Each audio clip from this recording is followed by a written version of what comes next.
Bom dia, irmãos e irmãs. A graça e a paz da parte do nosso Senhor Jesus. Estamos mais numa manhã para estudarmos esse tema que é tão instigante, né?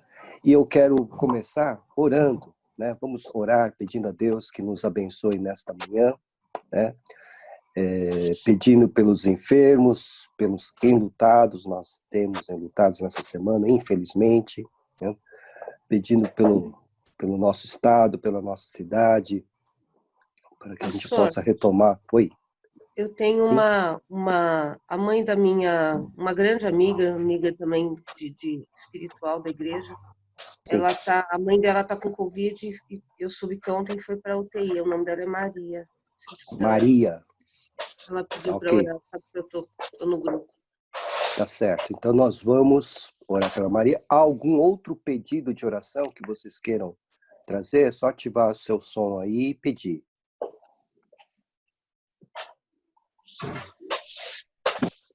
Ok? Bom, então são esses os pedidos. Eu sei que o Senhor conhece os pedidos do nosso coração, né? E nós vamos rogar ao Senhor que nos abençoe nesta manhã, ok? Douglas, você pode orar por nós? Sim, claro, pode deixar. Eu oro sim. Amém. Bom dia a todos. Senhor Deus e Pai, muito obrigado por essa manhã, por esse sábado que se inicia. Pedimos ao Senhor que ilumine nossa sabedoria, nossa inteligência, para que possamos, assim, aceitar todas as palavras com todo o conhecimento possível, Pai. Que isso também nos traga a paz, o amor necessário que precisamos. Pai, o Senhor conhece a cada um, o Senhor conhece a família de cada um, e o Senhor conhece todos que estão precisando de ajuda nesse momento de proteção dessa pandemia, dessa doença que insiste em bater em nossas portas. Oh, Deus. Grande Pai, nos proteja com todo o Sim. seu amor e toda a sua força. Não deixe que o inimigo sequer tenha capacidade de nos enxergar. Nos Amém. proteja, Senhor, e nos dê toda a paz e o amor que precisamos. Abençoe o dia e nosso final de semana. Te agradecemos por tudo, pelo sustento que o Senhor tem nos dado. E te agradeço e oro em nome do Senhor Jesus Cristo. Amém. Amém. Amém. Muito obrigado. Pois bem, nós estamos estudando sobre a doutrina dos anjos e já tivemos aí uma introdução apresentando a natureza desses seres celestiais. A sua natureza é espiritual e, portanto, isso significa que eles não têm corpos físicos, ok? E por não ter corpos físicos, eles têm vamos assim dizer, mais poderes do que o ser humano, né?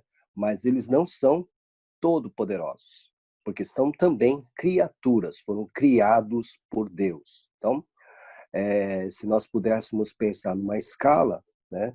Nós temos o próprio Senhor Deus, no nível que não pode ser alcançado. Um segundo nível, os anjos, né, os seres espirituais, e um terceiro nível, nós, que somos de matéria e espírito. Tá? Já vimos também que, numa pequena passada rápida sobre a questão dos demônios, que eles também eram anjos. Né? Aliás, são anjos, só que são anjos caídos. Né? Então, são de mesma natureza, só que por conta da rebelião que ocorreu em algum momento lá no passado, eles se opuseram ao Senhor Deus e começaram, então, a ir tudo contra aquilo que era da parte de Deus, e é de Deus, e é da vontade de Deus, né?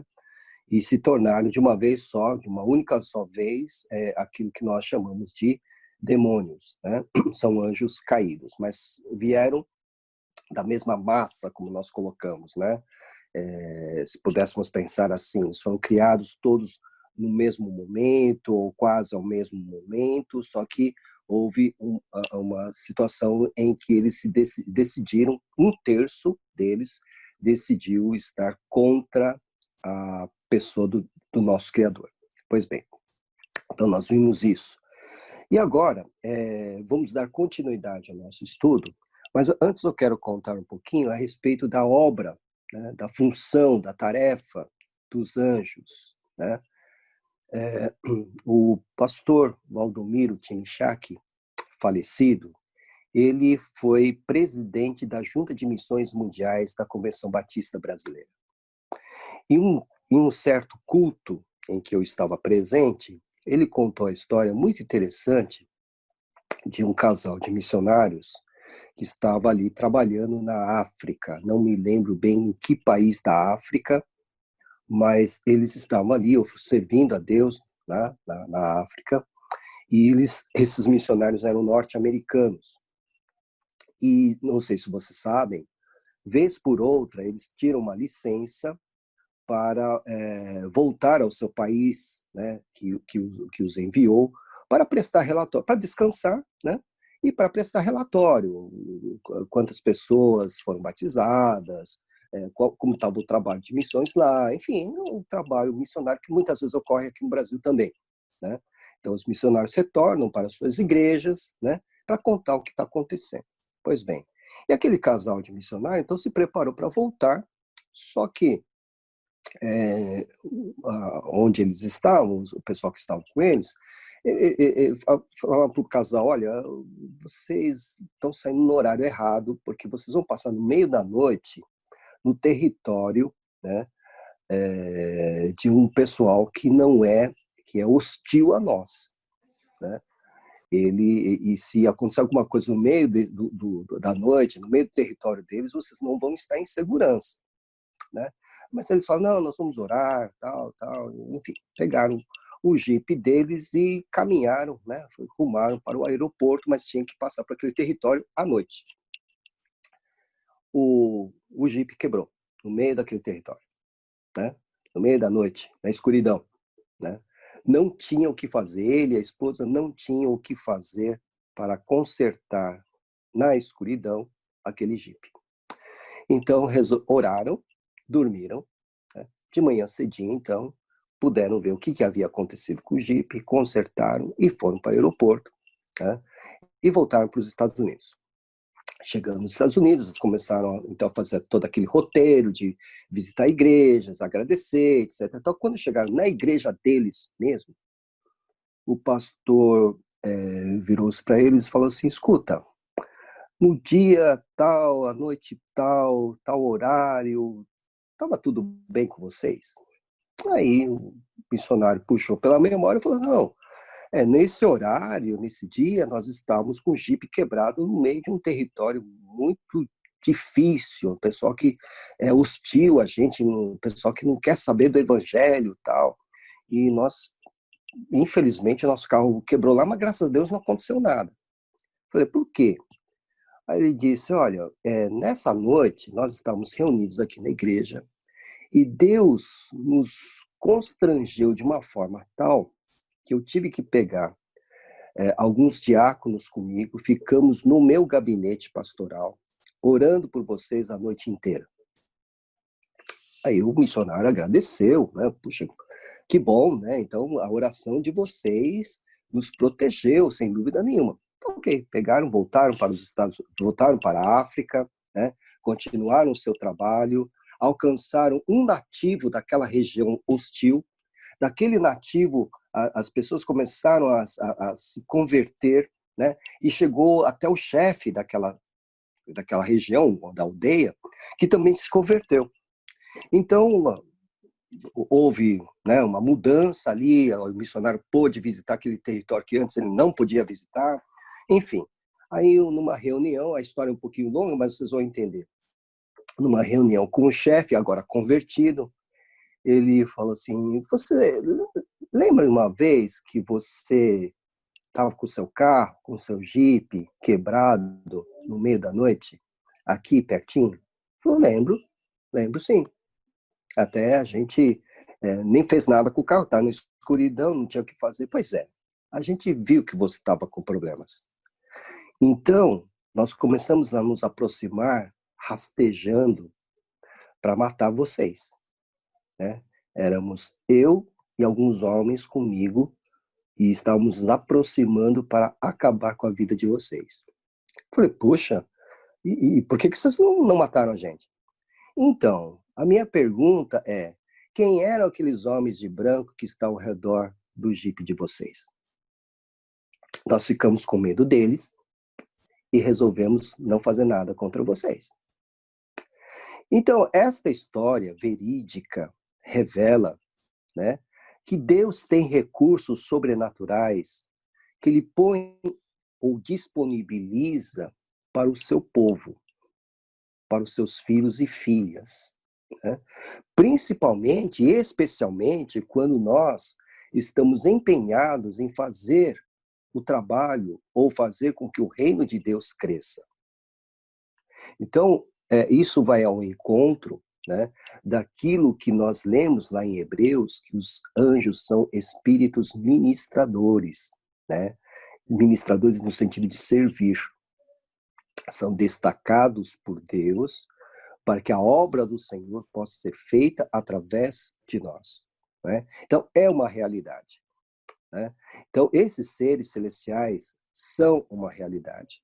É que aqui no Brasil, o que nós percebemos muito é a atuação de seres celestiais caídos, né? Com muito mais frequência do que... Parece que a gente dá um enfoque muito maior, né? Mas os seres celestiais, angelicais, os anjos da parte do Senhor estão aí também, né? Para atuar e favorecer o povo de Deus, tá?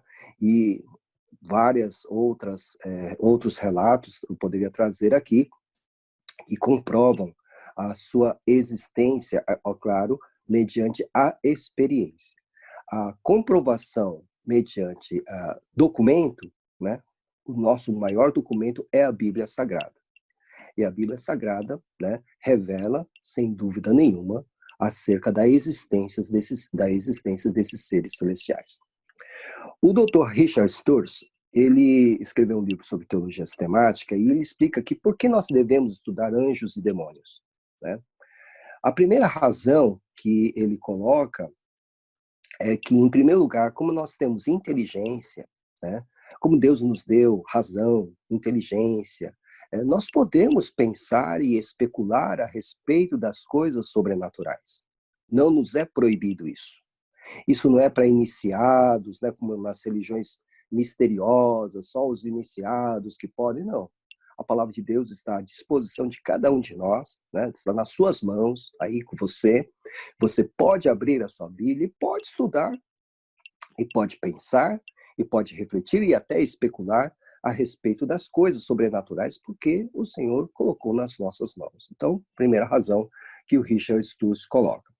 A segunda razão que ele coloca para nós estarmos estudando a doutrina dos anjos é que, ao estudar, nós tomamos conhecimento dos imensos recursos que Deus coloca à disposição do seu povo.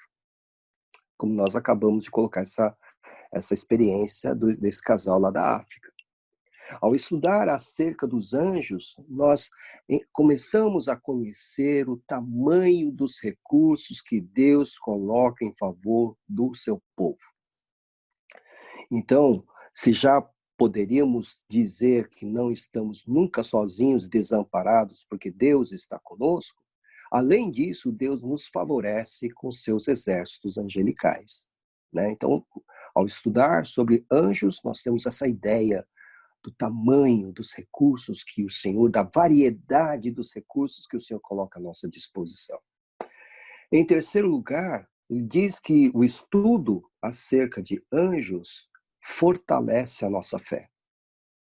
Exatamente por saber ou por tomar conhecimento de que temos recebido o cuidado de Deus através dessas criaturas poderosas, né? Saibam vocês que nós, né, já sabemos disso, né, apenas um lembrete, que nós fomos criados à imagem e semelhança de Deus e somos a coroa da criação, segundo o Salmo de número 8, e o Senhor, Deus, disponibilizou criaturas mais poderosas do que nós, homens, para estar nos servindo, para estar trabalhando conosco na direção da glória de Deus, né? Então, isso fortalece a nossa fé, sem dúvida nenhuma. Há situações na nossa vida que nós percebemos, né, olhando para trás, que algo sobrenatural ocorreu e que nos livrou de uma dificuldade, sem nenhuma explicação, né? E a gente sabe que esse algo inexplicável veio sem dúvida nenhuma para nos favorecer, mas revelou também o cuidado de Deus para conosco, que pode ter usado até mesmo um ser angelical naquela ocasião para nos ajudar. Tá? Então, estudar a doutrina dos anjos, né, é algo que devemos buscar fazer, porque está nas nossas mãos, podemos estudar, é algo que vai revelar o tamanho e a variedade dos recursos que Deus tem para o seu povo.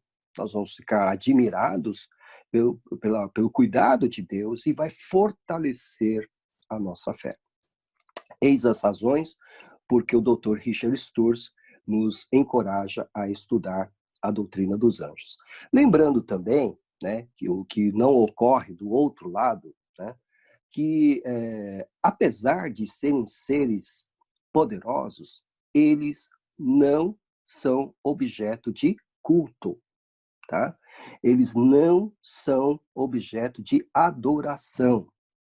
Nenhum anjo de Deus recebe adoração. Ele nem permite que o homem ceda ou se proste diante dele. Alguns testemunhos nas escrituras, com João mesmo, por exemplo, o apóstolo, né?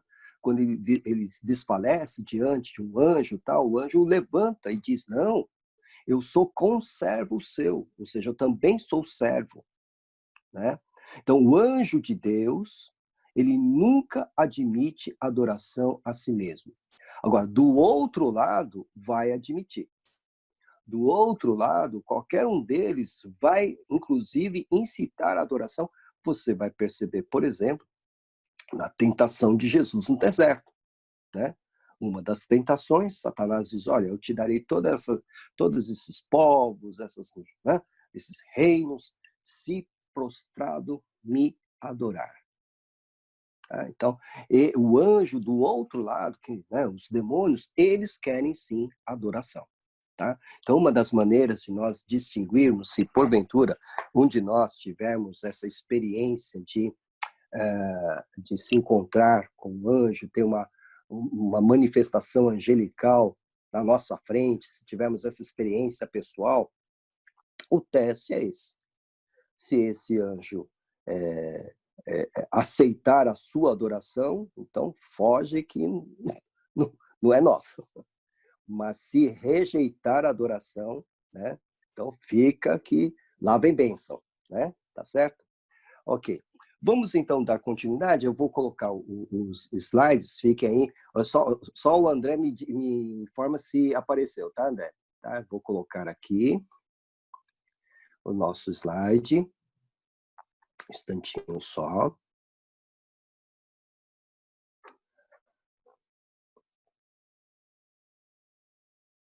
Ok.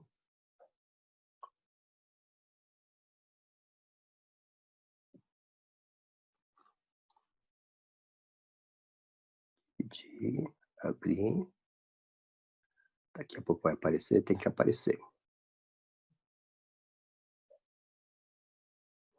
Apareceu, André? Sim, está aparecendo. Obrigado, valeu. Então vamos lá, voltamos aos nossos slides. Ficando craque já, hein, pastor? Quase. Então, angelologia, né, o que é o estudo dos anjos, nós já falamos, né? São estudos dos seres sobrenaturais. Por que isso aqui está piscando? Não sei. Espera um pouquinho. Espera só um pouquinho. Aconteceu alguma coisa aqui que... Só porque você falou que estava craque, tá vendo? Saiu agora, viu, pastor? Agora. Espera aí que vai conectar de novo. Estava dando uns picos aqui. Vamos lá, dividir.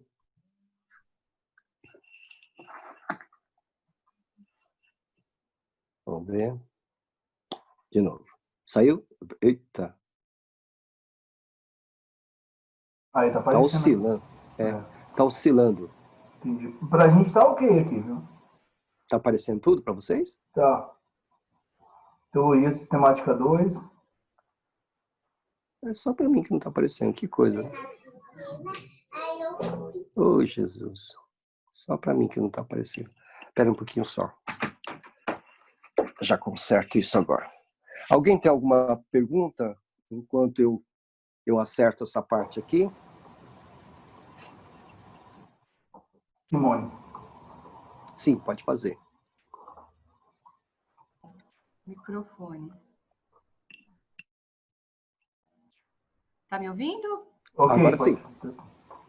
Pastor, Sim. existe alguma maneira, alguns versículos, alguma coisa que a gente possa dizer aos espíritas, sem confrontar tanto assim, dizendo que esses demônios, né, eles acreditam ser anjos também, e a gente sabe que são demônios. Existe alguns versículos, alguma coisa assim? Que seja tão claro assim. Para mostrar para eles que realmente são demônios. Deixa eu ver. Bom, os textos que nós encontramos, e já separamos em Apocalipse, que mostram a atuação do bem e do mal, né? Nós já são claros. Mas podemos pensar.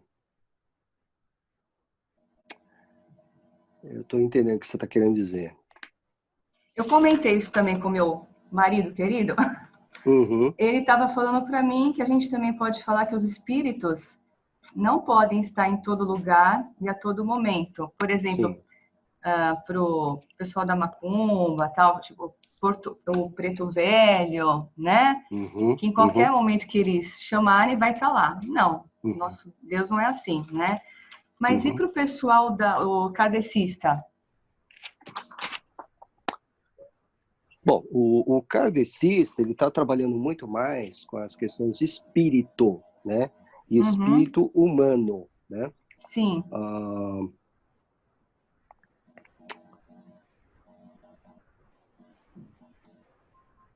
Olha, se o pastor quiser responder depois, tudo bem. Não, é interessante, a sua pergunta é interessante. Quando você fez essa pergunta, eu já me remeti ao texto de Paulo, lá aos Coríntios, que ele fala um pouquinho a respeito da natureza de Satanás, né? Então, 2 Coríntios, capítulo 11, né? No versículo 3, ele fala a respeito do trabalho, né, de Satanás na mente de Eva e dos homens, né? A sua inteligência de desviar o homem, né, dos caminhos de Deus. Mas aí no versículo de número 14, né, de 2 Coríntios 11, 14, então ele coloca assim: e não é de admirar, porque o próprio Satanás se transforma em anjo de luz. Tá? Não é muito, pois, que os seus próprios ministros se transformem em ministro de justiça, e o fim deles será conforme as suas obras. Ou seja, ele se disfarça, né? Então, uma das palavras que muitas vezes eles usam nos centros espíritas, né? Espírito de luz, anjo de luz, né? Então, aqui, como é que você poderia dizer, como é que você pode garantir que esse anjo de luz, esse espírito, não é o próprio Satanás? Porque a própria Bíblia diz que ele mesmo se disfarça. Ele se disfarça. Né? E não é de admirar, porque o próprio Satanás se transforma em anjo de luz. Porque muita gente, uma multidão está indo atrás de heresias, porque ele conseguiu se disfarçar de tal modo que as pessoas pensam que estão indo para o lado do bem. Mas porque ele está disfarçado. Eles colocam detalhes da vida que só aquela pessoa, um parente, Exatamente. sabia. Mas Exatamente. eles podem ver tudo, né? Eles não leem pensamento, mas eles podem saber como eram as coisas, né? Perfeitamente, né? Em alguns momentos, eles podem até mesmo conhecer o futuro, entendeu? Eu não sei em que... É uma limitação, claro que eles não têm todo o conhecimento, mas eles têm alguma maneira, algum poder, alguma capacidade, né, de ver o futuro. Veja aquela menina Pastor Kenji. Oi, que via o futuro, né?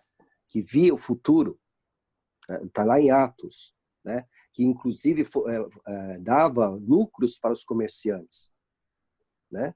E aí Paulo fica incomodado com aquela moça lá que vinha sempre atrás deles, lá gritando: "Eis os servos de Deus", não sei o que. Ele fica incomodado, aí ele expulsa o demônio. E quando ele expulsa o demônio, a menina para de ver o futuro. Aí os comerciantes ficam muito bravos com Paulo, né? Porque perderam o lucro, né? E aí acontece toda aquela confusão, né? Mas eles não têm todo o poder, tá? Então, eu creio que esse texto, Simone, 2 Coríntios 11, 14, 15, né, pode esclarecer, ou pelo menos pode começar um argumento contra aquilo que espíritas kardecistas, né, creem em espírito de luz, anjo de luz, né, porque o próprio Satanás ele pode se disfarçar em anjo de luz. Tá ok? Foi a voz da Lina que eu vi ou foi minha impressão? Sim, sim, pastor, sou eu. Sim, Sou eu, pastor, tudo bem? tudo bem. Muito bem. Eu gostaria, por favor, se ela a que está falando, tá aparecendo o Elcio aqui. Eu não sei mexer muito bem com esse aparelhinho aqui, mas assim, eu gostaria que ela repetisse a pergunta. Tá, é Simone. Simone. Oi, Simone. Tudo bom? Por favor, você pode repetir essa pergunta que você fez? Se o pastor me der licença. Sim, claro, lógico. Irmã, eu perguntei com que argumentos a gente teria, com que versículos, né? Para explicar aos espíritas, aí no caso o pastor falou mais ligado aos kardecistas, em dizer que esses espíritos são demônios, na verdade, que a gente fica meio assim, eu tenho amigos que são kardecistas, né? Então, dilata falar assim, olha, são demônios. É muito... É duro demais, é muito áspero, né? Então, eu queria com versículos, com outros jeitos, chegar a essa conclusão. Entendi. Entendeu? Irmã, assim, eu fui kardecista espírita há muitos anos na minha vida. Eu não tô te vendo, eu queria te ver aqui. É que eu não sei mexer. Tá. Aliás, eu não sei, sem querer eu virei aqui, eu falei, meu Deus, não tem uma teclinha que fala porque a gente falar. Porque então, eu me atrapalho um pouco. Então, se por acaso... Tá me ouvindo agora, não? Sim, tô ouvindo. Estamos ouvindo. Então, vocês me perdoem, mas eu sou ignorante nisso aqui. Eu falo exatamente, vou fazendo, daqui a pouco eu desligo, enfim. Mas eu vou aprender, vou aprender ainda. Eu estou aprendendo, aliás, porque as reuniões da educação são feitas tudo por aqui. Mas, enfim, vamos voltar. Então, o que acontece? No momento em que eu frequentava, não sei se isso vai te dar uma... No momento em que eu frequentava, eu tinha sempre uma sensação que estava errado. Eu sempre tive um pouco assim... Então, é isso que eu falo. Existe toda essa parte de espírito do bem, espírito do... Enfim, anjos de luz que falam, né? Mas todos os centros, todos eles, mesmo aqueles que falam que é mesa branca, que é tudo isso, eles chegam na sexta-feira, eles fazem a entrega para o outro lado. E você tem, é uma coisa interna por dentro, você sente que não é um lugar legal. Você não vê que estão fazendo. Eu só fiquei sabendo porque eu tive muitos anos, eu não quero tomar muito tempo, mas eu vou falar rapidinho. Eu tive muitos anos uma mãezinha que era evangélica e eu não, eu era espírita. Então eu trabalhava toda semana, inteirinha no centro. E passado muitos anos eu me converti com a graça do Senhor.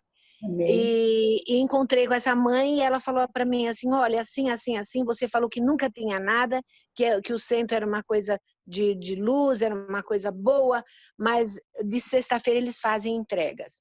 Eu falei, imagina como isso não pode acontecer, tal, tal. Aí ela falou assim, eu estou falando porque o meu irmão era genro do dono do centro, então do centro, então na sexta-feira eles realmente fazem entrega.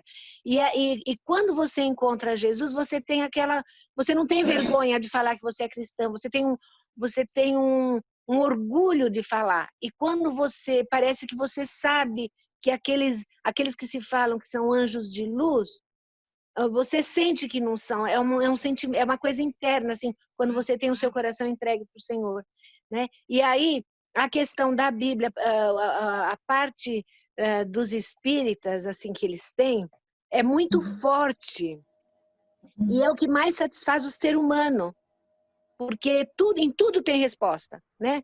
A gente fala assim, a nossa fé é cega, mas tudo eles têm resposta, tudo tem resposta, é muito difícil. É mais fácil você levar alguém para o centro do que alguém para a igreja, porque nós temos o nosso manual, né? E por isso a gente precisa estar super, super, super bem assim informada realmente onde estão os versículos que realmente nos ajudam a lidar com os espíritas, porque é difícil você conseguir que o espírita mude disso. É só Deus mesmo, é uma coisa que você faz um esforço, mas Deus é que vem ao nosso favor quando você quer salvar as pessoas que você ama, né? Que você sabe que está indo por esse caminho. Mas esse caminho realmente não é terrível. É terrível. É verdade. É Por verdade. favor, uma colocação. A Marisa Oi? quer falar, né? A Marisa. Oi, Marisa. Eu. Oi. Só que eles têm a Bíblia deles. Sim. Eles têm a Bíblia segundo Allan Kardec. Sim, a Bíblia segundo Allan Kardec. Né? Tem também a Bíblia dos Jeová. Eles criaram a Bíblia deles, então eu não sei o que está escrito lá. Sim, eles têm. Por exemplo, Jesus, ele é somente um irmão nosso. Nós nunca...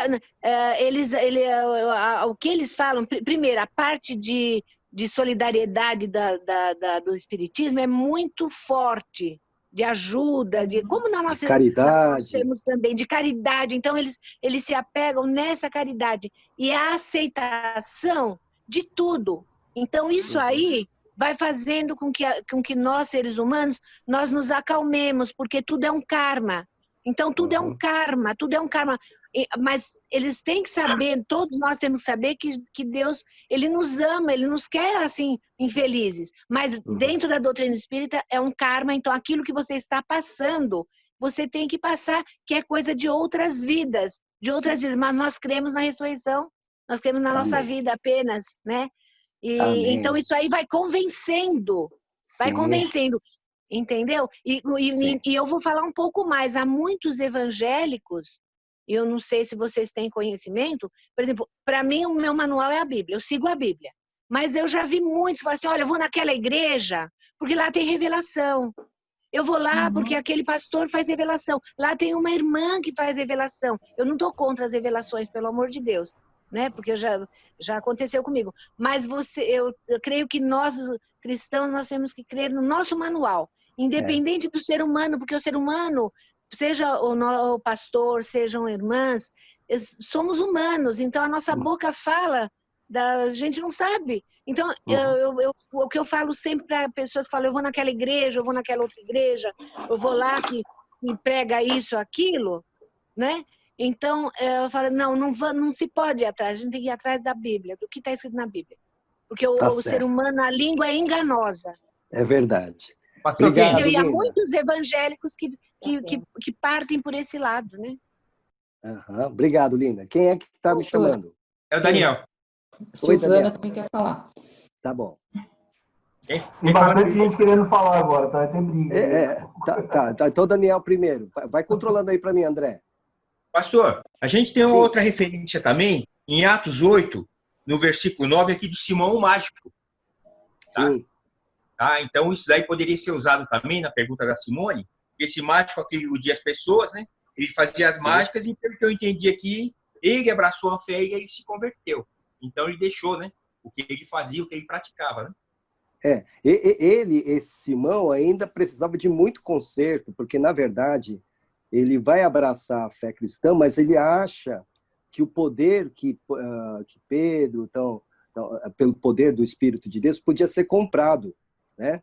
Então, ele não tem um entendimento ainda muito claro a respeito da fé cristã. Tanto é que Pedro vai repreendê-lo de uma forma bem dura, né? Ele está falando que ele está ainda ligado a Satanás, né? Mas, sim, sem dúvida nenhuma, há uma conversão, a transformação radical da pessoa. Ela não pode deixar... Oi? Isso tem a ver com o que a irmã Simone colocou em pauta aí, né? Isso, exatamente.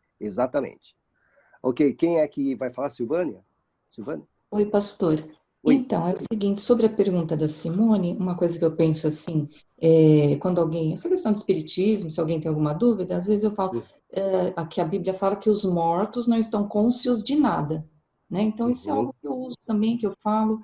A Bíblia fala que, já até uma vez, eu até mandei uma Bíblia, e destacando isso, uma pessoa que estava se envolvendo com aquele evangelho dos... Não é, pastor? É totalmente diferente. Mas é um outro evangelho também, que fala se alguém vos apresentar algum outro evangelho, além do que tem apresentado, que seja anátema, né? Então, acho que é o caso do evangelho de Allan Kardec também. Sim, né? sim. E ao homem foi ordenado morrer uma só vez, vindo depois disso o juízo. Então, eu uso esses argumentos, não sei se... Sim, este Hebreus 9, 27 que você citou é o clássico para começar uma evangelização de um espírita. Hebreus 9, 27. Ao homem está ordenado morrer uma única vez. Hebreus 9, 27. Né? 27, tá?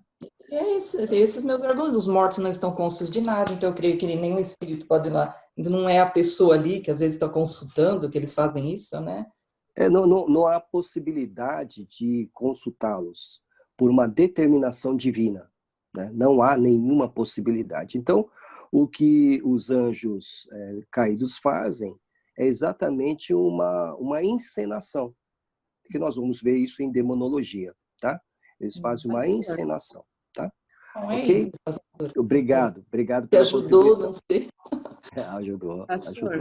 Oi? Só quero dizer, como eu fui espírita 10 anos antes, como eles também utilizam a cura. Porque uma das coisas que me levou a convencer a ficar foi que na época eles me alertaram de um problema de saúde que era assintomático, eu não tinha, e uma semana depois, fazendo uma ressonância da coluna, eu descobri uma pedra imensa na vesícula e fui para a cirurgia e eles me alertaram. E na hora que eles falaram, eu falei, imagina, estou fazendo isso para me enrolar, porque eu não sentia nada, era assintomático. Uma semana depois, eu estava numa mesa de cirurgia e eu fiquei tão agradecida e eu achei que na época era anjo de luz, era uma coisa... Mas eu só queria dizer que mesmo também ao longo dos anos depois que eu fui seguindo, porque a gente fica tão impressionada que eles conquistam a gente pela cura. Né? E eu estou com a novela de Jesus e como eles mesmo ficam chamando de falso profeta, né? A Jesus, que na realidade curava de verdade, então a gente assim, só dizer que vai ser passado isso depois ao longo da convivência, e também tinha a mesma sensação do que a primeira irmã falou, era exatamente isso. Exatamente. Muito bem. Só como eles utilizam a cura, utilizam de... Realmente, você fica e fala, nossa, como eu vou duvidar de uma bondade dessa, né? Nós vamos depois trazer com um pouco mais de calma sobre essa questão espírita, porque vai estar ligado diretamente à demonologia, mas eu sei o que você quer dizer. Eu fui, até os 20 anos de idade, eu fui espírita, kardecista, né? Então eu vi coisas. Então, certamente, tudo que vocês estão colocando aqui, a experiência da Lina, a Lina tem muito mais experiência nessa área, né? Atraem, né? Acaba atraindo, tá ok? Porque eles, conforme nós acabamos de ler, eles se disfarçam em anjo de luz mesmo, fazem, entre aspas, o bem, né? E aí acabam atraindo as pessoas que ignoram as escrituras. Rafael, você está levantando a sua mão ou minha impressão? O Rafael e tem a Rosana também, pastor. Sim, pastor. Bom dia. Bom dia. Mas pode seguir, pastor. No final eu faço minha pergunta para não atrasar mais. Acho que... Ok. Aí no final eu faço minha pergunta, tá bom? Tá bom, Rafael. Quem mais que está perguntando? Rosana. Rosana. Oi, bom dia, pastor. Oi. Eu também fui kardecista por muitos anos e eu queria fazer uma pergunta voltando aos anjos, né? Isso aí eu questionei muito, principalmente no começo, quando eu me converti. Por que, por exemplo, que nem esse testemunho que você deu, né? Apareceram os homens, né, na frente lá e eles fugiram lá, os da aldeia fugiram. Por que para o espírito, pro evangélico são anjos e para o espírita são demônios? Porque o espírita também ele vai ter, veja bem, não estou sim, eu estou entendendo. Só estou querendo uma questão que eu sempre tive. Porque ele também tem anjos maus e tem, eu estou falando do kardecismo, né? Espíritos de luz que eles falam, né? E por que para nós são anjos? Porque não necessariamente eles vão aparecer com asas, mas por que para nós são anjos e para eles são demônios? Por quê? Bom, em primeiro lugar, a gente precisa verificar qual é o objeto de culto, de adoração desse ser celestial. Certo. O anjo de Deus sempre vai glorificar a Deus. Ok? O anjo caído vai glorificar a si mesmo. Tá? Totalmente a si mesmo. Quando eles falam, por exemplo, que vão exaltar Jesus numa mesa branca, num centro espírita, que Jesus é a luz, você ouviu o que a Lina disse. Eles não consideram Jesus como Deus. Tá? Daí porque já podemos descartar esses anjos como anjos, mas como demônios, né? Quando o João ele vai falar a respeito do teste que nós temos que fazer com espíritos que se manifestam diante de nós, ele vai dar essa instrução lá na sua primeira carta sobre como você identificar espíritos que vêm do Senhor e espíritos que não vêm do Senhor. Ele fala a respeito que o espírito ele tem que confessar que Jesus veio em carne. Ou seja, ele tomou forma humana. Tá? Então, em 1 João capítulo 4, ele diz assim, amados, não deis crédito a qualquer espírito. Antes, provai os espíritos se procedem de Deus, porque muitos falsos profetas têm saído pelo mundo fora. Nisto reconhecereis o Espírito de Deus. Todo espírito que confessa que Jesus Cristo veio em carne é de Deus. E todo espírito que não confessa Jesus não procede de Deus. Pelo contrário, este é o espírito do anticristo, a respeito do qual tendes ouvido que vem e presentemente já está no mundo. A regra é essa. Tá? Porque então eu posso com tranquilidade categorizar os, entre aspas, anjos que se manifestam numa mesa branca, num centro espírita como demônios? Porque eles não irão confessar que Jesus veio em carne. Confessar que Jesus veio em carne não é somente dizer que ele nasceu com corpo, sangue, osso, mas todo o seu ministério, tudo aquilo que envolve o seu ministério, o seu sacrifício vicário, substitutivo, na cruz, o poder do seu sangue de nos purificar de todo o pecado, isso está implicado em confessar que Jesus veio em carne. Um anjo do outro lado não fará nunca isso. Nunca fará isso. Tá? Houve uma experiência, e sabem que vocês têm que já saber que experiência é experiência. Cada um tem uma forma de... né, em que numa sessão de libertação, né, de batalha espiritual, né, o irmão fez com que o espírito que possuía uma pessoa confessasse que Jesus veio em carne. Não conseguiu. Ele estava conseguindo enganar todo mundo até um determinado momento, mas naquele instante ele não conseguiu confessar que Jesus veio em carne. Tá? Então é um teste, né? Então, por que eu posso tranquilamente categorizar os, entre aspas, anjos que aparecem nessas mesas, etc., como demônios? Porque eles não vão confessar Jesus, que ele veio em carne, né? E aqui ele diz, e todo espírito que não confessa Jesus não procede de Deus. Então, nós Amém. temos tranquilidade, né? Se nós estudarmos as Escrituras, nós temos toda a segurança para identificar, discernir o que vem e o que não vem de Deus. É uma questão apenas de conhecimento da palavra de Deus. Muitos caem em armadilhas, redes, né? Porque não estudam a palavra de Deus. Se estudassem, não cairiam nessas armadilhas. Né? Pois bem, então nós falávamos a respeito da criação e do número dos anjos, né? Nós estamos só dando uma repassada. Eles são milhares de milhares, não há como contar, miríades de miríades, milhões de milhões, né? E isso nós percebemos em Apocalipse, por exemplo, né? Nós falamos também que eles não podem procriar, porque são espíritos, né? Então eles foram criados um a um, de forma individual, né? Eu já falei do número, o anjo da guarda, né? Em Mateus 18:10, que foi um tema muito explorado na Idade Média, que cada um de nós tem um anjo da guarda, né?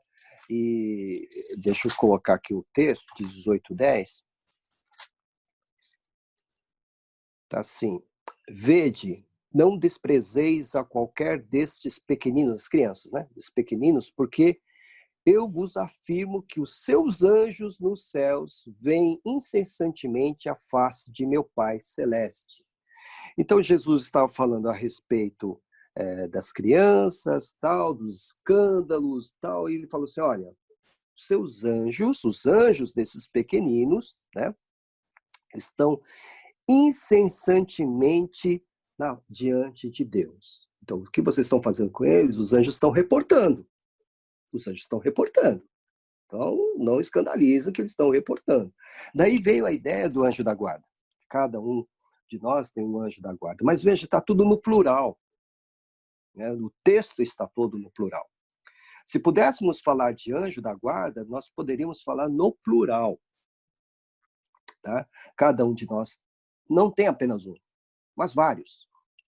Entendeu?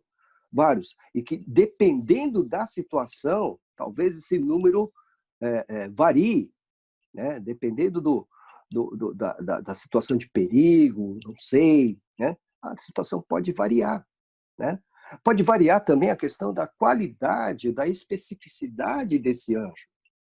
Por exemplo, quando Elias, né, ele enfrenta lá os profetas de Baal, tem aquele duelo, né, tal, e aí os profetas perdem esse duelo, e ele manda matar todos os profetas, né, e aí ele fica feliz, porque todo o povo está dizendo, só o Senhor é Deus, só o Senhor é Deus. Aí quando essa notícia chega para uma mulher lá no palácio, né, o nome dessa mulher é Jezabel, né, quando chega essa notícia, ele está pensando, vai mudar tudo, vai ter uma reforma religiosa em Israel, todo mundo vai virar santo. Aquela mulher manda um recadinho para ele. O que você fez com os meus profetas, eu juro a você que eu vou fazer com você. O que fez aquele homem? Pernas para que te quero. Saiu correndo. De medo. De medo. Correu que nem um louco. De medo. Aí, no meio do deserto, cansado, ele vai numa sombra de uma arvorezinha lá, tal. Aí ele fala, Senhor, eu não aguento mais. Eu prefiro morrer. Deixa eu morrer, né? E aí ele dorme. Aí alguém bate nas costas dele, levanta. Tem um anjo padeiro. Um anjo que fez pão para ele.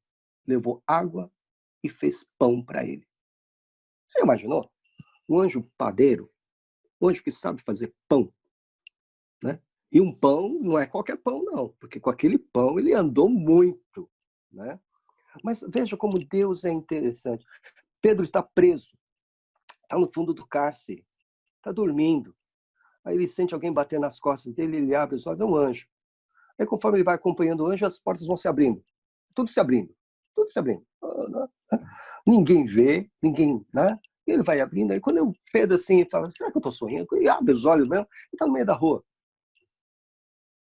Então, vejam, depende muito da situação. Pode ser números, né? Por exemplo, Jesus está lá no Getsemane, e aí vem aquele punhadinho de guardas lá para prendê-lo, né?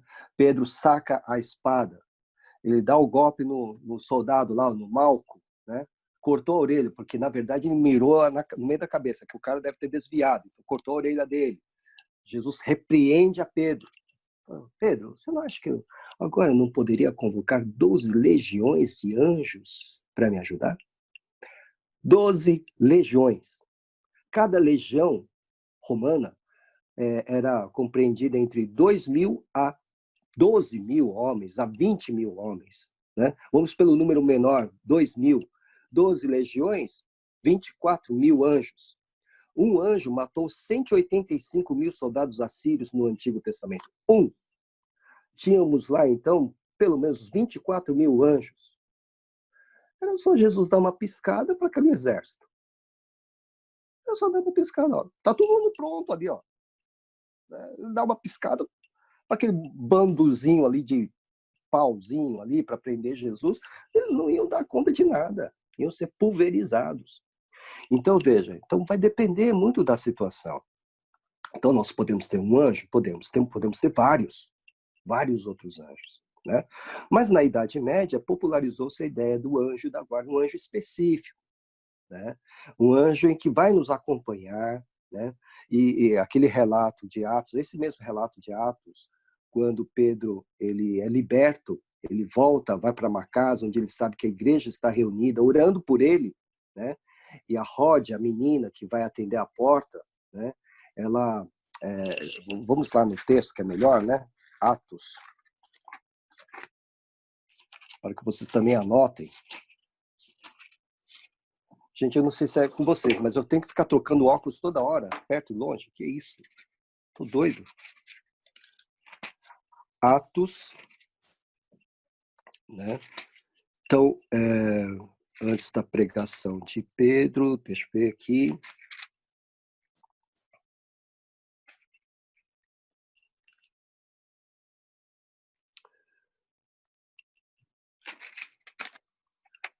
Espera aí que eu tô procurando aí, tá, gente? Quem achar pode nos ajudar.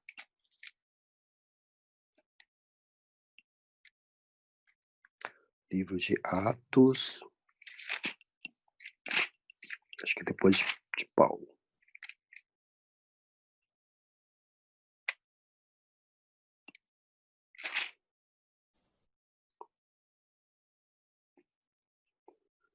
Ok. É 12:12, pastor. Isso, obrigado. Eu tinha acabado de ver aqui, Pedro. A libertação de Pedro, 12, tá? Então, 12. Bom, então vamos a partir do 11. 12:11. Atos 12:11. Então Pedro, caindo em si, disse: agora sei verdadeiramente que o Senhor enviou o seu anjo e me livrou da mão de Herodes e de toda expectativa do povo judaico. Ou seja, ele acabara de ser libertado da prisão, literalmente. Tá? Estava no meio da rua. Considerando ele a sua situação, resolveu ir à casa de Maria, mãe de João, cognominado Marcos, onde muitas pessoas estavam congregadas e oravam. Quando ele bateu ao postigo do portão, veio uma criada chamada Rode ver quem era. Reconhecendo a voz de Pedro, ficou tão alegre que nem o fez entrar, mas voltou correndo para anunciar que Pedro estava junto do portão. Quer dizer, deixou ele lá, né? Eles disseram: estás louca?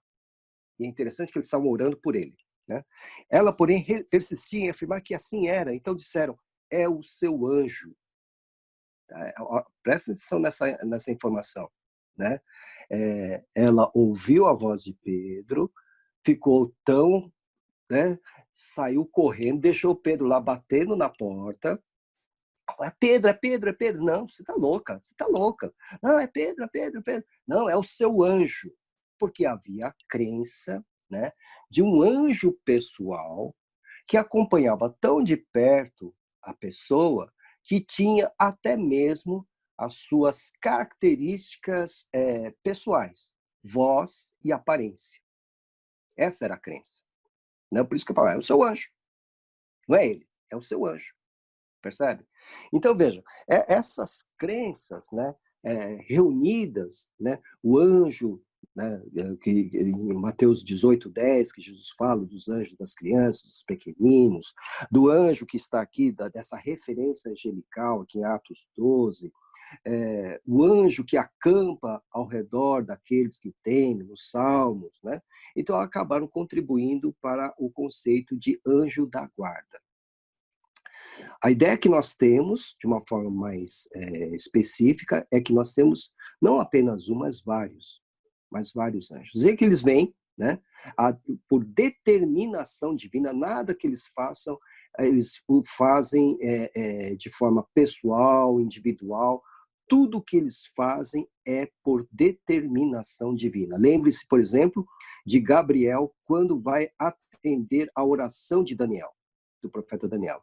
Quando Gabriel se apresenta a Daniel, ele diz, olha, desde que você começou a orar, foi dada uma ordem do trono, né? Então, quando Daniel começou a orar, Deus já mandou, vai lá.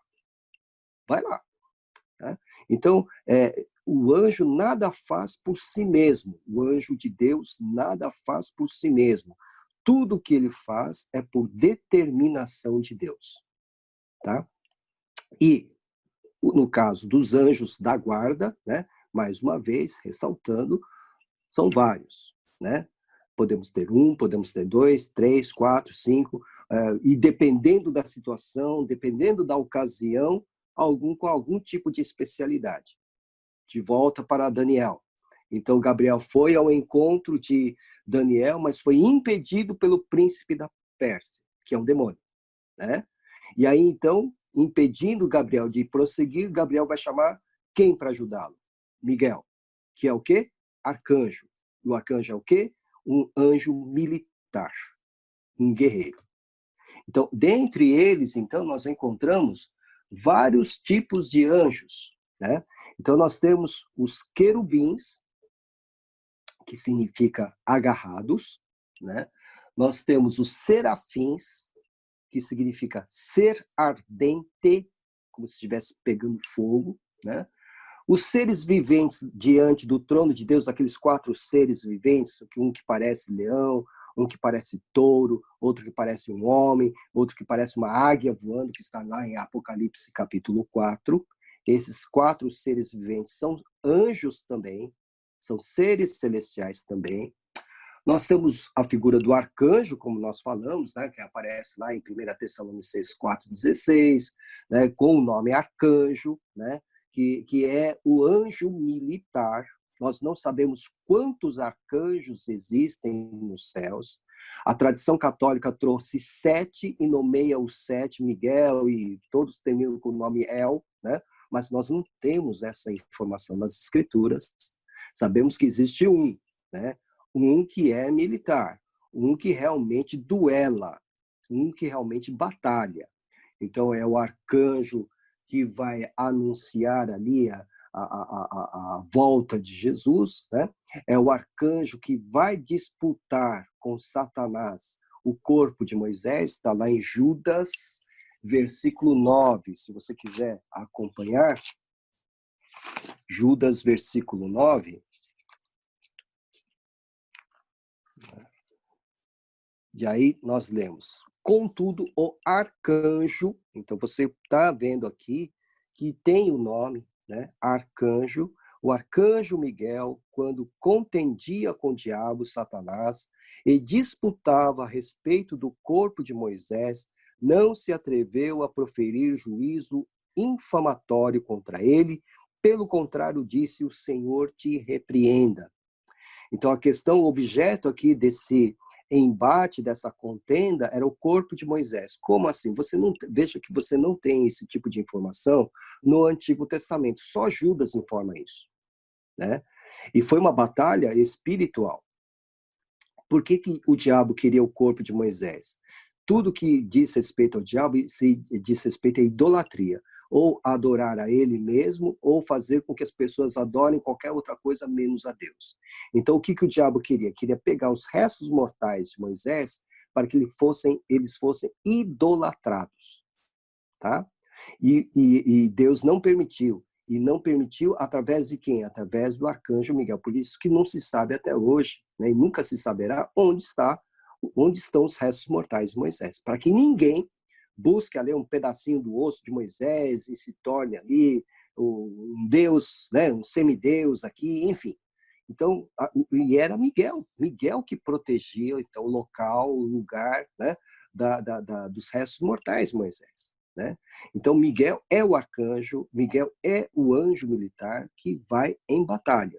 É ele que está à frente das batalhas. E Gabriel, né, é um anjo muito especial. É um anjo anjo significa mensageiro. E ele é um mensageiro muito especial. Né? Tanto é que ele aparece até mesmo, né, na religião muçulmana, como tendo sido aquele que vai falar com Maomé. Tá? Ele tem uma posição especial, né, dentre os anjos de Deus.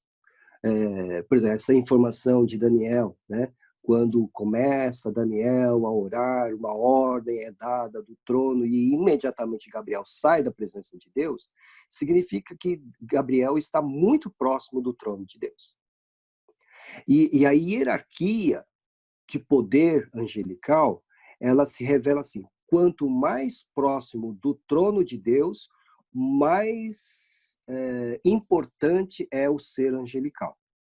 Quanto mais próximo, mais importante é o ser angelical. Tá? Então, quando Isaías, o profeta Isaías, ele recebe o chamado dele para pregar a palavra de Deus, lá no capítulo 6 do seu livro, vai aparecer vão aparecer os serafins, e só aparecem aqui. Em todas as escrituras, os serafins só aparecem em Isaías capítulo 6. Então, ele vê no ano da morte do rei Uzias, eu vi o Senhor assentado sobre um alto, sublime trono, e as abas de suas vestes enchiam o templo. Serafins, simplesmente ele já introduz, serafins estavam por cima dele, cada um tinha 6 asas, com 2 cobria o rosto, com 2 cobria os seus pés, com 2 voava, e clamavam uns aos outros, dizendo, Santo, Santo, Santo é o Senhor dos exércitos, toda a terra está cheia da sua glória. Então, os serafins, por estarem tão próximos do trono de Deus, são seres importantes na hierarquia angelical. Seres ardentes, esse é o significado. Ou se brilhavam muito, ou estavam queimando muito, não sei. Mas seres ardentes, estão muito próximos. Outros que estão próximos do trono de Deus são os querubins. Daí o sentido do nome querubim, que significa agarrado. Né? E olha, Satanás foi um querubim ungido, como nós vimos. Então, estava muito próximo do trono de Deus. Tá? Os querubins também têm um poder extraordinário. Né? Então, Satanás tem o poder porque ele foi um querubim. Se vocês olharem para a Gênesis, tão logo Deus expulsara os Adão e Eva do jardim, né? Então ele expulsou, né? Capítulo 3, né? Ele expulsou, versículo 24. Expulso o homem, colocou querubins ao oriente do jardim do Éden e o refugir de uma espada que se revolvia para guardar o caminho da árvore da vida. Veja, ele coloca querubins, está no plural. Por quê? Porque Satanás, sendo um querubim, ele tem poder, só que ele é suplantado por mais de um querubim, obviamente. Né? 2, então, resistem, né, a qualquer tipo de invasão, né, de Satanás no jardim do Éden. Ok? Então, nem o homem nunca iria conseguir vencer um querubim, Nem Satanás, que tendo sido o querubim, venceria 2 ou 3 ou mais querubins que estivessem guardando a entrada do jardim do Éden. Então, são seres de poder. São seres com poder. Né? Então, entendo, a hierarquia, ela responde assim, quanto mais próximo do trono de Deus, mais importante é o ser angelical. Tá? E nós vamos ter os anjos, né? Os mensageiros, né?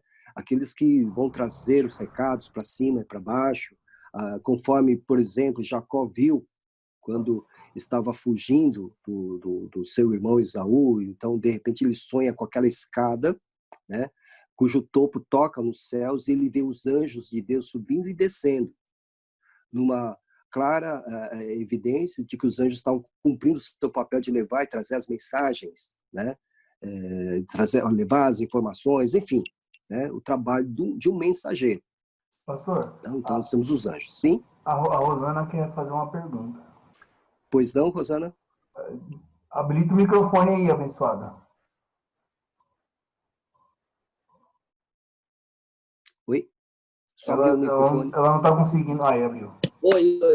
Agora sim. Então, pastor, ontem eu estava lendo Lucas, e isso aqui me chamou bastante atenção. Lucas 1,19, quando o anjo Gabriel vai falar para Zacarias, né, que ele vai ter um filho, e aí, Lucas 1,19, respondendo o anjo disse, eu sou Gabriel, que assisto diante de Deus, e fui enviado a falar-te, dar-te essas...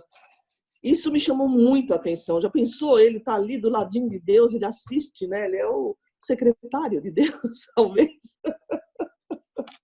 Exatamente. Você percebe aqui a posição destacada de Gabriel.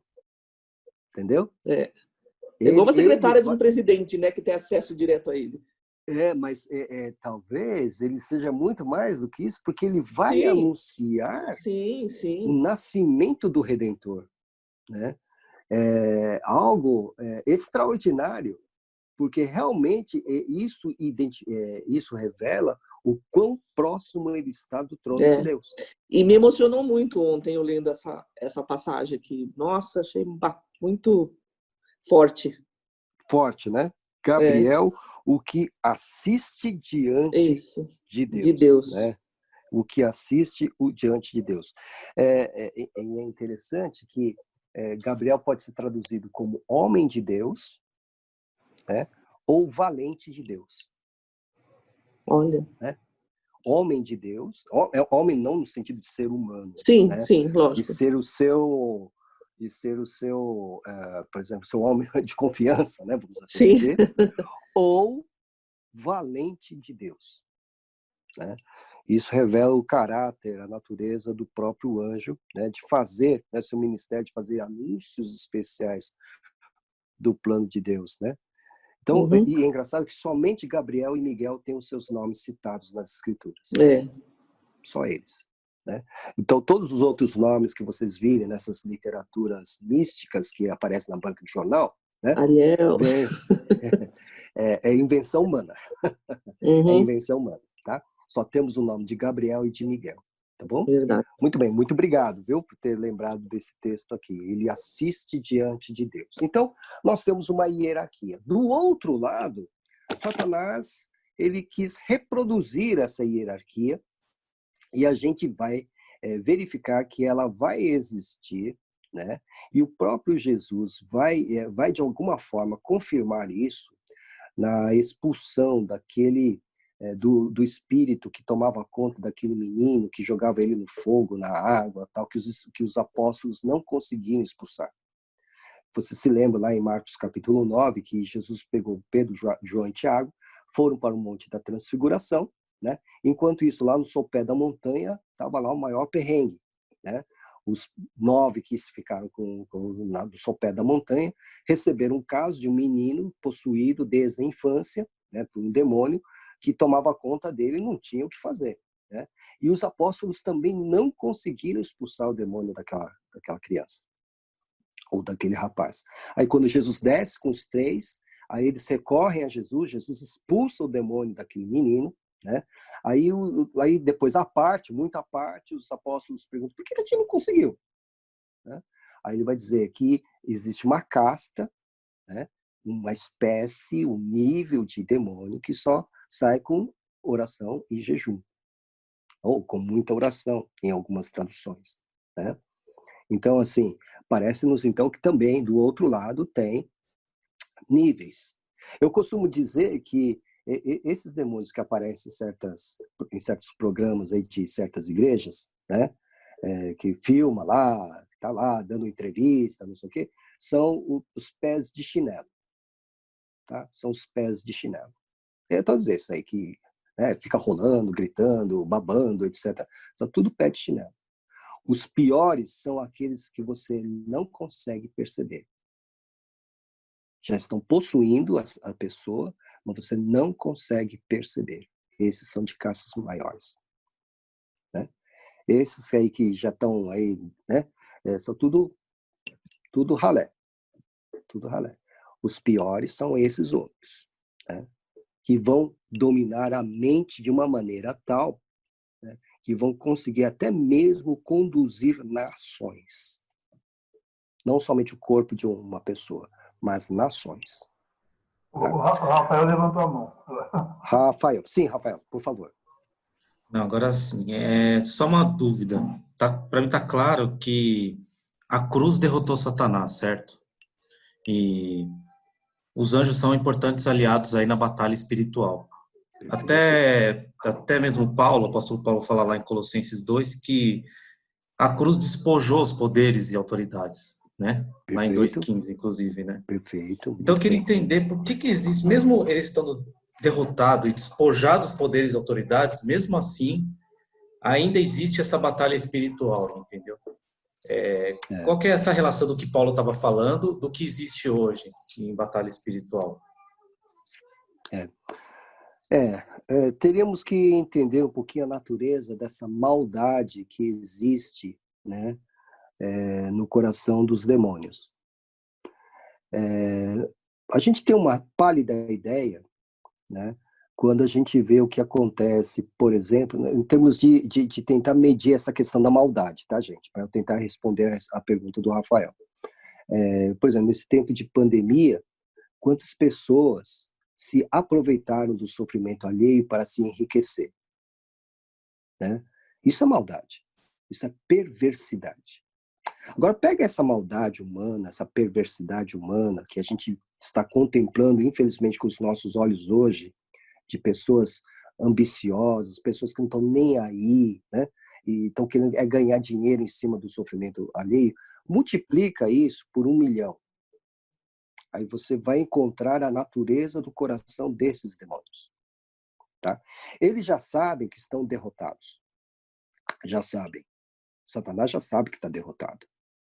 Só que ele é daquele tipo, eu vou, mas não vou sozinho. Entendeu? Eu vou, mas não vou sozinho. Porque ele sabe que Deus ama o homem. Quanto mais ele tirar dos braços de Deus, né, ele vai se satisfazer na sua maldade. Embora ele saiba que ele já está derrotado, né? Eu costumo dizer que, para a gente ter uma ideia, vamos imaginar uma festa de adolescentes à beira da piscina, mas está todo mundo vestido não para a piscina, mas para uma festa ali.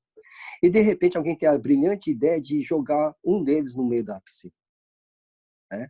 E aí esse adolescente que, infelizmente, foi eleito para ser jogado no meio da piscina, ele vai se agarrar 1 ou 2, pensando assim, eu vou, mas você vai junto também. É por aí. Entendeu? É por aí. Eu vou, mas eu vou levar o maior número possível comigo. Tá? Na ignorância de que isso vai mudar a história, na ignorância de que isso vai mudar os planos de Deus, talvez, né? Mas ele já está derrotado. Está derrotado. A perversidade está exatamente aí, né? O fato de saber que está derrotado, mas quer levar o maior número possível com ele.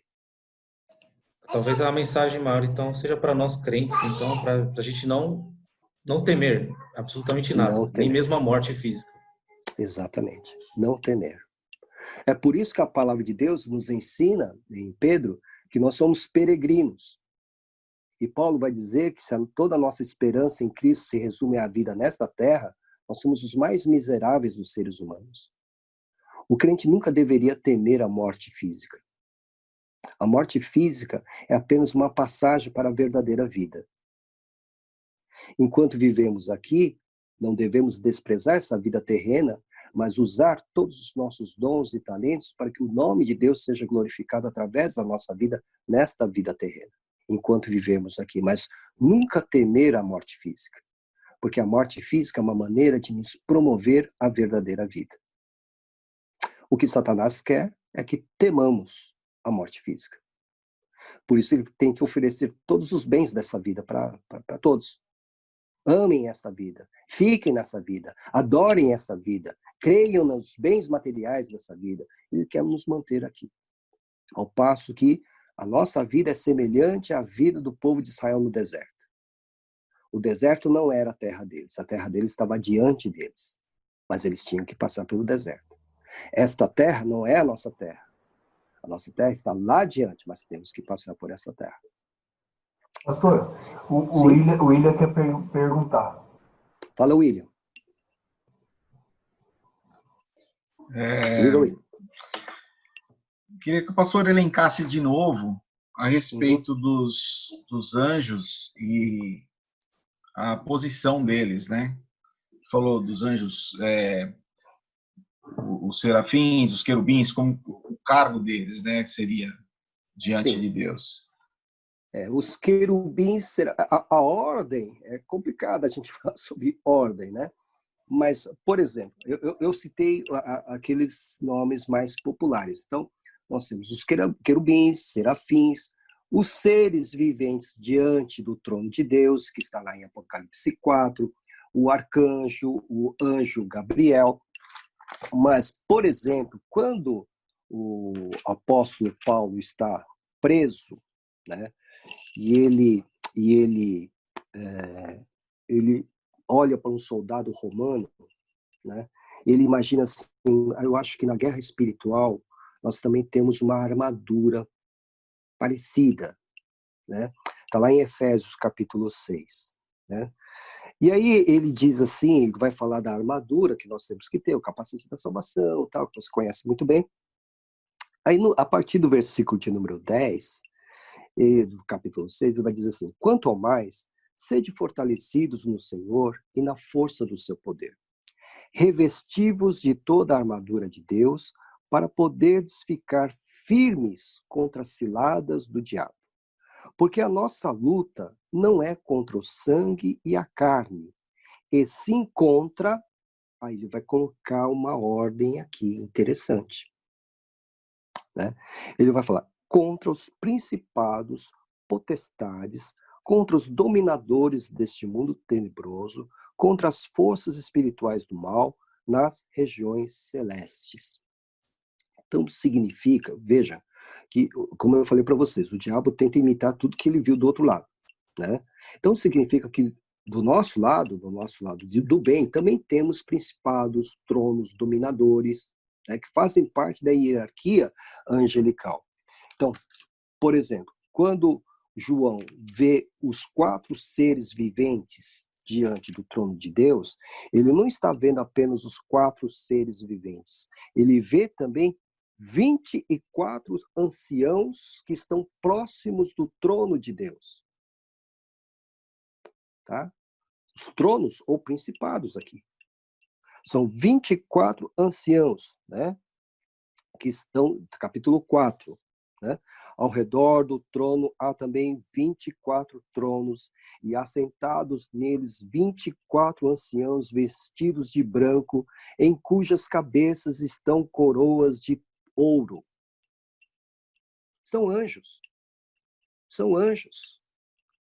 Tronos, 24 tronos. Tá? Então há uma escala.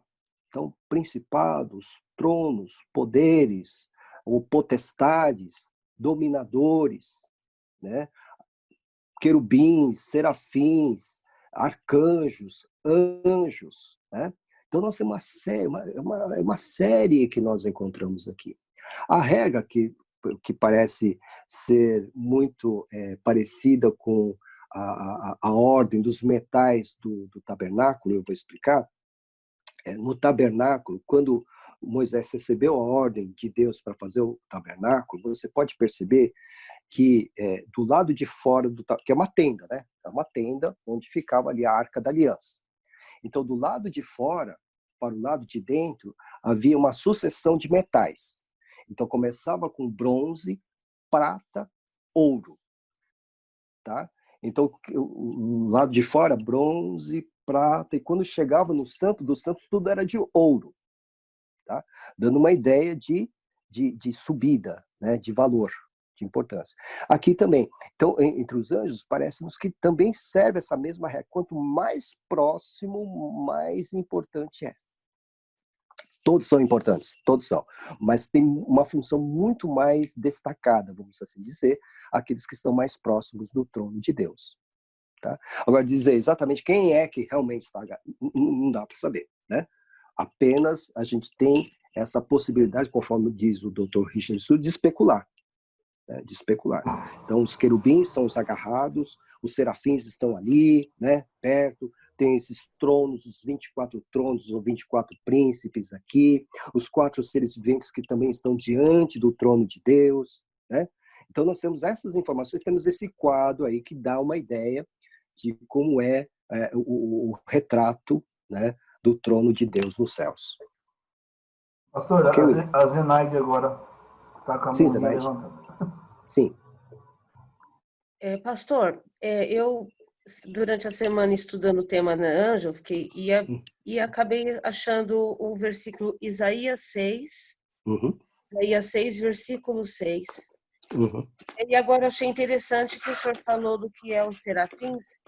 Então, cada anjo, dependendo da sua incumbência, então Deus determina um determinado anjo para ir, por exemplo, ele diz lá, né? Então, um dos serafins voou em minha direção, trazendo uma brasa ardente, que ele havia tirado do altar. Aí o senhor falou que o serafim é um ser ardente? Então é por isso? Achei muito interessante. Faz parte da própria, vamos assim dizer, da própria natureza do trono, né? O trono parece ser um trono que pega fogo, vamos assim dizer, né? Uma brasa viva que tirara do altar como a tenaz. Então tem um altar diante do trono, tá? Tem um altar diante do trono, e esse serafim, que é um ser ardente, está próximo do trono, né? E um deles foi destacado para purificar os lábios de Isaías. Cada um tem uma competência. Cada um tem uma competência. Ok? Certo, Zenaide? Ela falou que certo. Ok. É que eu não estou vendo a imagem dela. Aqui, tem tanto quadrinho aqui. Desculpa, pastor. Certo, é que eu já interrompi o microfone. Tá bom, obrigado.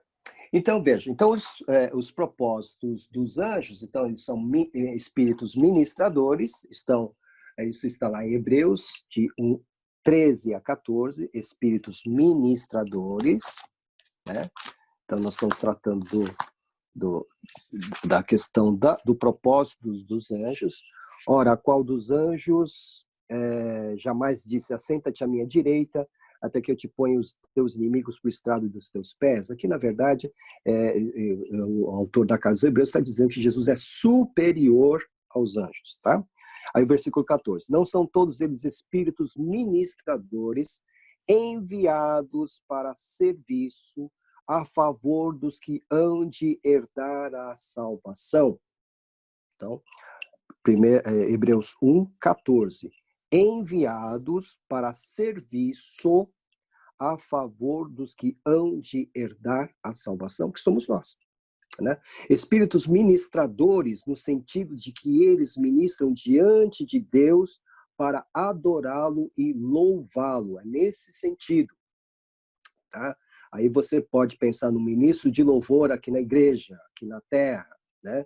Eles são espíritos que levam o louvor ou que conduzem o louvor ao Senhor, a adoração a Deus. E no que diz respeito a nós, estão a nosso serviço, né? a favor de nós que herdamos a salvação. Então, este é um propósito, espíritos ministradores, né? Então, estar na presença de Deus e adorá-lo e servi-lo esse versículo também está explicando qual é o propósito dos anjos, tá? Então, é um grande culto que nós temos lá. Na verdade, é um grande culto, tá? Um grande coral, com grande serviço, tá? É isso que nós encontramos, tá? São ministros de louvor, como nós acabamos de citar, né? São ministros de louvor.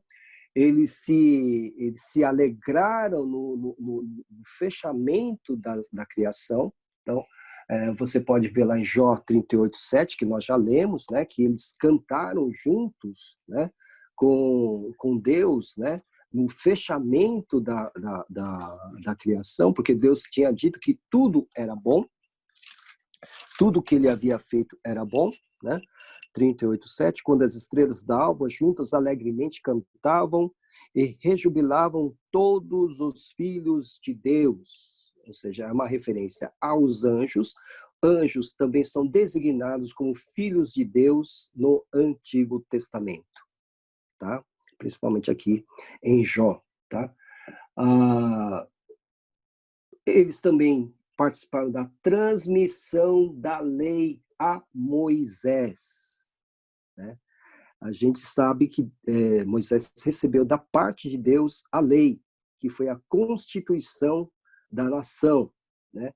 Mas é interessante que Paulo vai dar essa informação aqui em Gálatas 3:19, dessa outra função, o propósito dos anjos. Gálatas 3:19, né? Ele vai dizer: qual, pois, a razão de ser da lei foi adicionada por causa das transgressões, até que viesse o descendente a quem se fez a promessa, e foi promulgada por meio de anjos, pela mão de um mediador. Então, a lei foi promulgada por meio de anjos, tá? Então, nós percebemos aqui a participação dos anjos na entrega da lei a Moisés.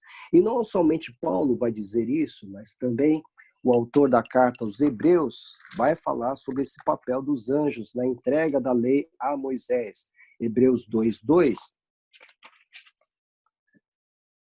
Se, pois, se tornou firme a palavra falada por meio de anjos, toda transgressão e desobediência recebeu justo castigo. Então, uma referência novamente ao papel dos anjos na entrega da lei, né?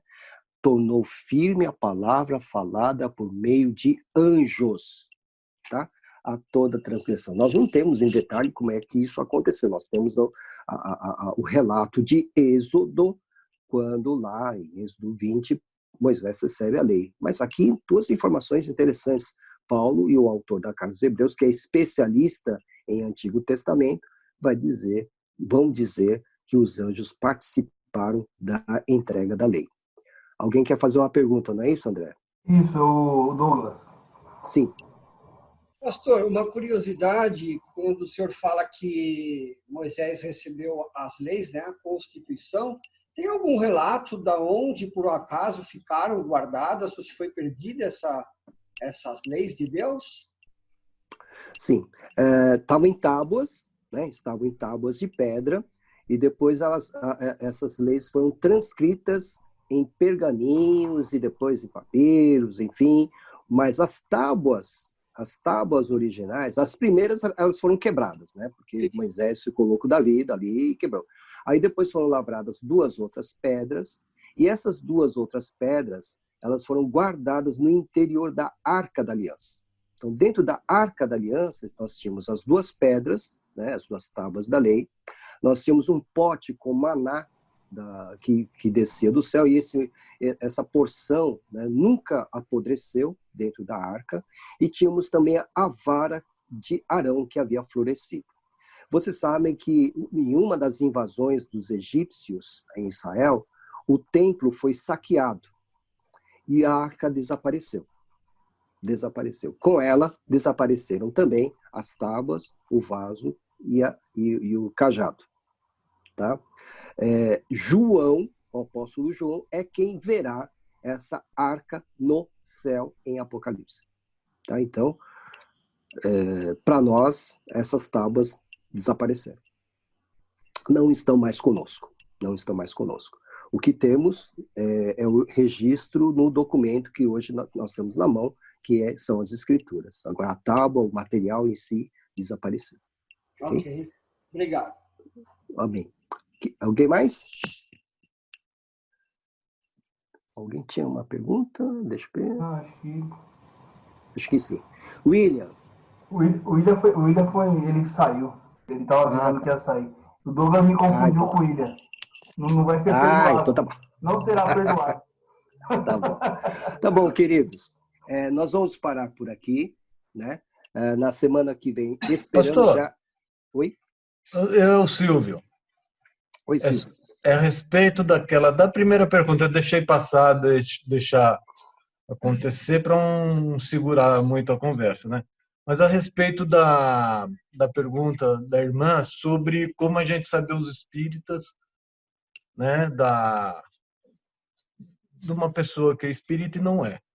Uhum. Eu estava lendo em 1 Samuel, capítulo 28, quando Saul foi consultar... A vidente de Endor. Isso. E na Bíblia anotada está dizendo que tem várias situações, né? Que pode ser como Satanás engana a gente, ele conhece o futuro. Então, ele pode ter, como hoje os espíritas, a necromância vai e consulta os mortos. Então, ele estava querendo consultar Samuel, que já tinha falecido. Eu creio que esse capítulo 28 mostra como é a diferença do espiritismo e da gente dos evangélicos. É um entendimento, né? Que aqui mesmo fala que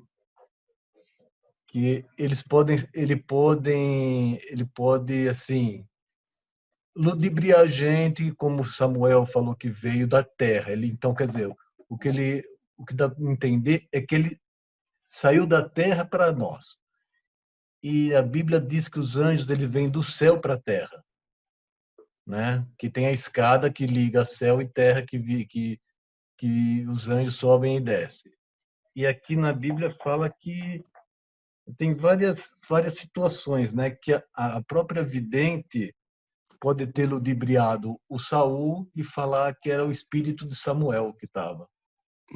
Já Samuel já estava morto nessa época. Então, sim, Samuel já estava morto. Perfeito. Não tem como Samuel voltar. Pode ser uma visão enganosa da própria vidente, né?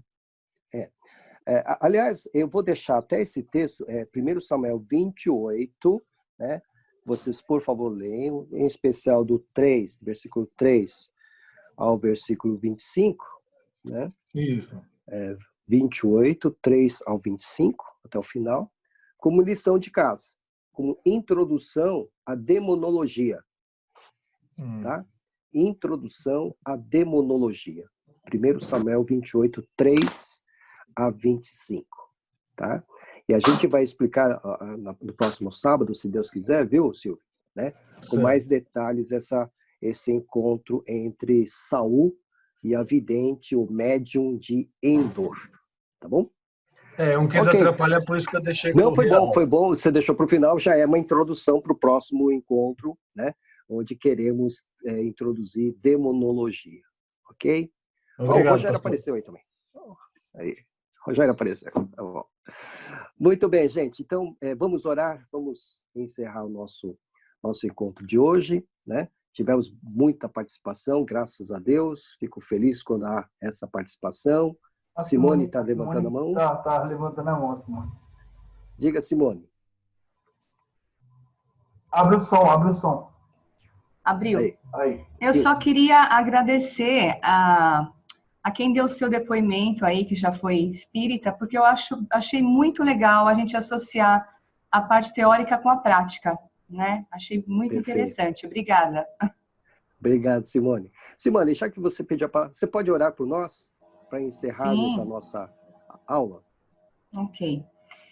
Pai querido, Pai bondoso, queremos te agradecer, Senhor, por mais esse dia lindo, por essa manhã, por estarmos compartilhando aqui da Tua Palavra, por todo esse aprendizado, ó Deus, que realmente possamos colocar na nossa prática diária, Senhor, aumentando o nosso conhecimento, a nossa comunhão com o Senhor, e que Ele possa nos ajudar a entender as outras pessoas que ainda não te conhecem, Jesus, para que possamos, através do Teu Espírito Santo, que elas possam chegar a Ti também, ó Deus. Amém. Continua abençoando o pastor Kenji, que ele possa continuar nos transmitindo com tanto carinho todo o seu conhecimento. Amém. Continua com cada um de nós, abençoa o nosso final de semana e perdoa os nossos pecados, Senhor. Amém. É o que te pedimos em nome de Jesus. Amém. Amém. Amém. Muito obrigado, queridos. Deus os abençoe grandemente, em nome de Jesus.